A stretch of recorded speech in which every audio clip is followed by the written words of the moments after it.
There are new details on a fire that claimed the life of a Clearfield County woman. The fire started just after 1 this morning. One neighbor tried to help the woman, but says the fire was too intense for him to get her out. Deven Clarke working that story and is here now with more. Deven?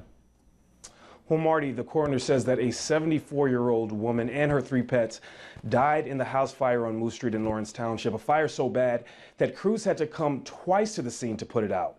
Now, investigators are trying to put the details together to determine what happened.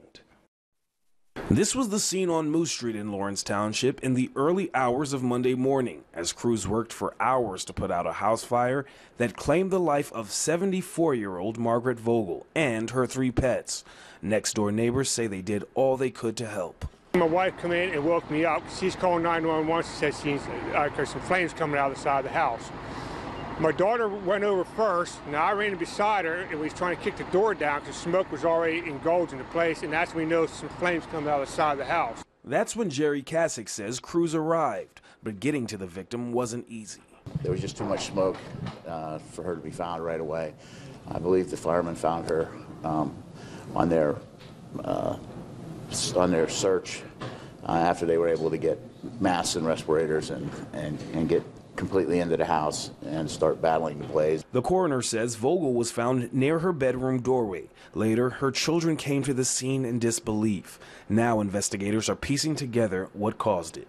We don't know what started the fire. I think as I was leaving this morning, they had just determined the location and started in the basement area, they believe. Late Monday morning, the fire rekindled, sending flames through their roof, and firefighters were back at it. A horrifying scene that neighbors say they had to relive. Probably about 10:30, we just started noticing, the smoke was kindling there. Now, the coroner says he believes that Vogel died from smoke inhalation, but he is performing an autopsy today to determine an exact cause of death. As for the fire, we're waiting to hear back from the fire marshal about what caused that. Reporting live, Deven Clarke, 6 News.